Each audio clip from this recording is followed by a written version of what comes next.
Bismillah. Assalamualaikum warahmatullahi wabarakatuh. Alhamdulillah, bersyukur pada Allah SWT kerana kita akan sambung untuk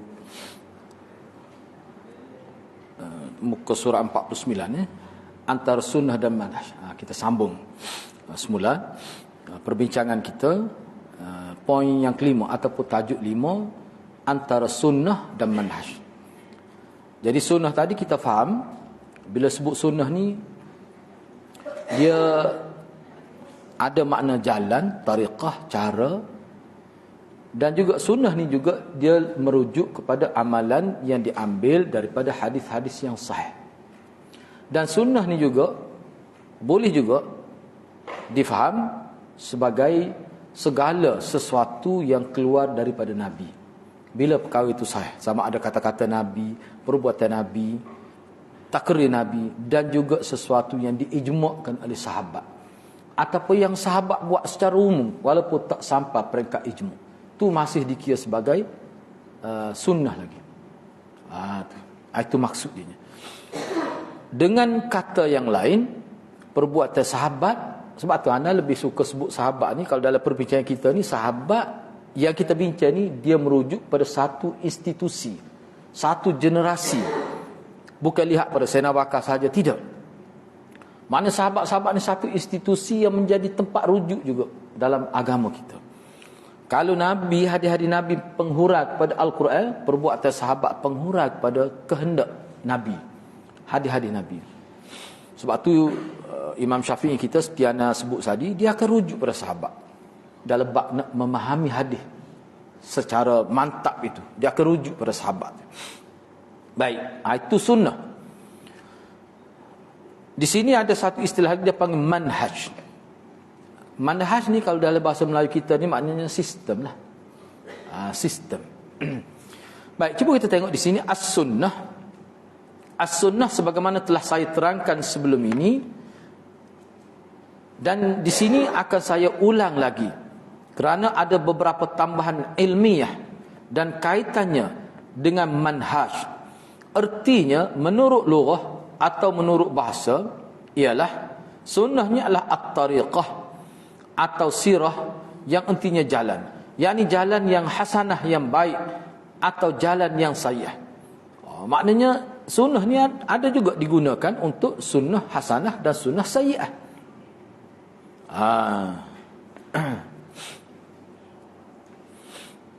Yang kami maksudkan dengan sunnah di sini iaitu sunnah menurut syarak. Kalau tadi dari sudut bahasa. Jadi dari sudut syarak ialah dengan dua erti yang dipahami sebagai sunnah dari zaman Nabi SAW, sahabat, tabi'in dan ahli ilmu yang mengikuti perjalanan mereka. Dia ulai balik ni untuk pemahaman kita. Takut tak ingat, jadi payah nak faham kalimah manhaj tu pula. Dia ulai balik.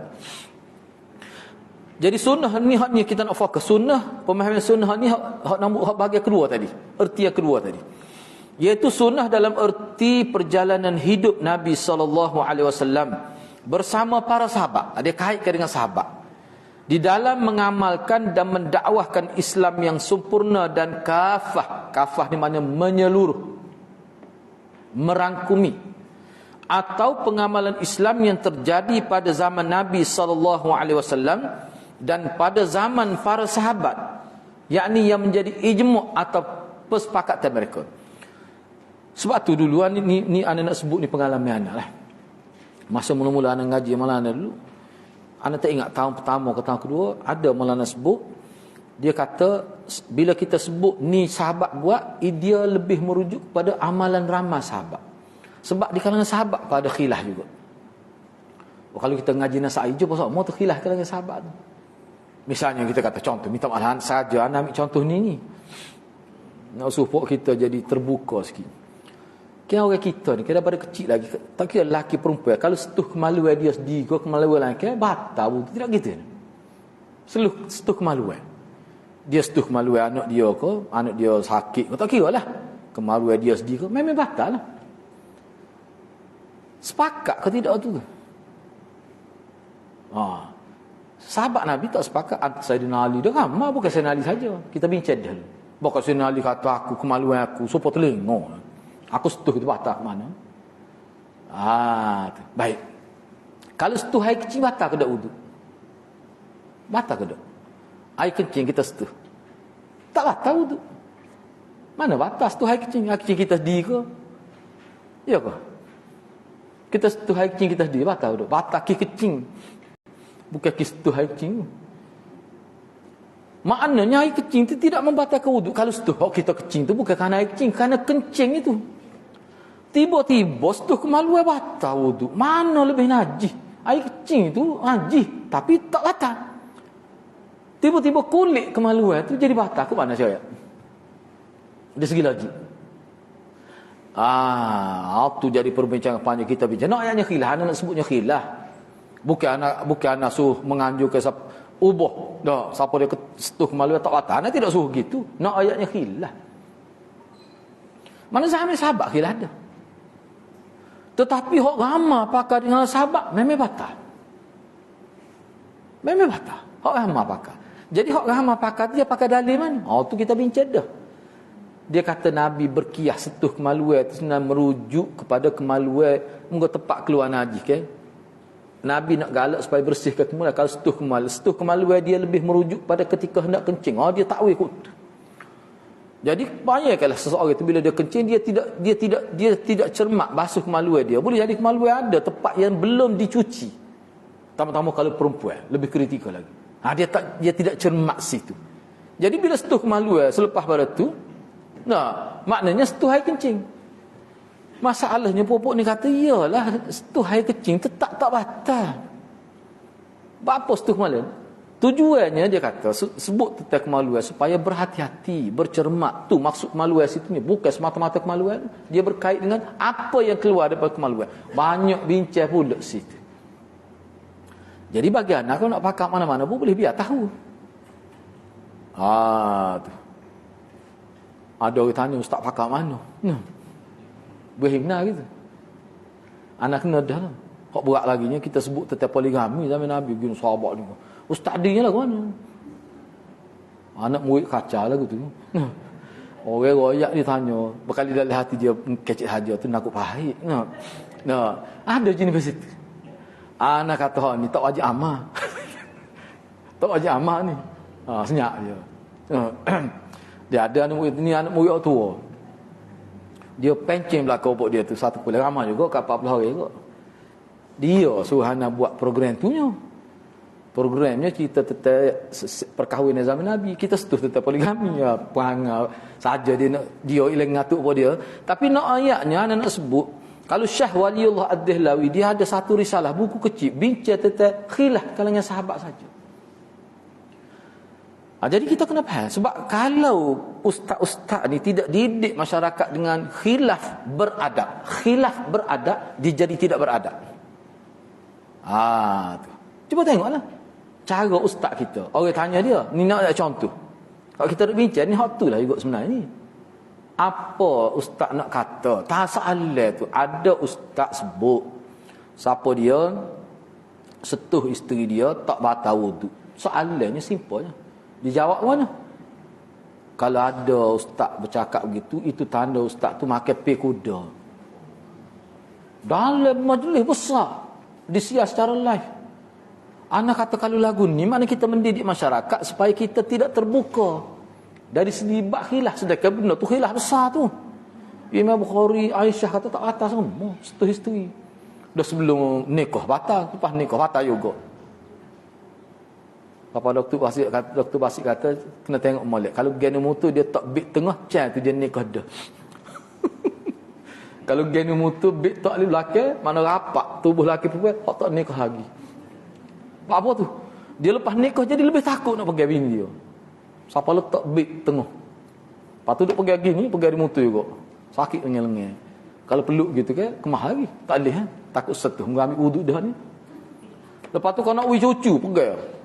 Bini pergi tekuk. Atas bawah tiak bukan tekuk tiak. Tu lelaki pergi bawah. Bini sebut, "Beringat sikit." Kau ada Ismail ni. Tu lelaki kata, "Kau apa dia kok?" Pergi tu kat cekor gitu, pergi pungu. Kat budak tu pinggir lembut lagi tu. Kan pelik gitu. Biarlah dah awak nak pergi hati pergi, tapi jangan kata orang makan pi kuda. Kalau ustaz kecil lagu tu, apa pendidikan yang dia beri pada masyarakat? Bercelarulah. Sepatut ayat Malik, tu pendapat dalam mazhab Syafi'i kita memang batal. Sebut Malik. Tapi sahabat Nabi pun hilah ada kata dak. Ulama-ulama besar, Imam Bukhari kata tak batal. Sebut Malik. Patut nak pakai hak mana? Hak mana lebih mesra? Ana pernah sebut gitu pun kena marah. Ustaz tu nak ayat suruh pergi kata tak batal lah tu. Sebab tu kata mana lebih mesra. Tengok dia marah pula. Tu dia tanya, ustaz pergi mana? Ana kata lama lah ana pergi tak batal. Kita sebut gitu. Tak apa nak pergi apa, tapi tak apa sebab ini pandangnya. Sahabat sendiri pun khilaf dah. Aisyah sebut Nabi cium dia, nak ayat tak batal lah tu. Nak pergi semaya cium aku dulu, lepas tu masuk tu pergi semaya. Nak ayat tak batal. Bagi tapi orang lain, sahabat lain ada pergi batal, khilaf. Tak apa. Ahli syurga belaka tu. Gitulah. Baik, seterusnya kita pergi ke mana ni? Tu. Baik, cuba tengok. Yang kedua, sunnah dalam erti sama dengan hadis, iaitu perkataan. Sunnah dengan mana hadis? Maknanya bila kata sunnah dengan mana hadis, maknanya boleh juga tertakluk kepada sahih, hasan dan juga dhaif. Tapi semuanya merujuk, bila sebut sunnah dia merujuk pada perbuatan Nabi dalam pelbagai bentuk perbuatan. Itu maksudnya. Jadi sunnah dengan dua erti ini, sunnah sama ada dari sudut bahasa tadi, mula-mula tadi, yakni perjalanan hidup Nabi bersama sahabat dengan lengkap, gitu saja. Dengan sunnah dengan erti kata-kata Nabi, perbuatan Nabi dan takrir Nabi, hak ni kita dapati sangat banyak. Dua erti ini telah datang begitu banyak.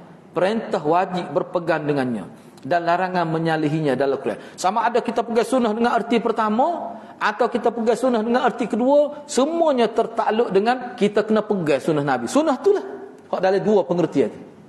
Boleh faham tak maksudnya?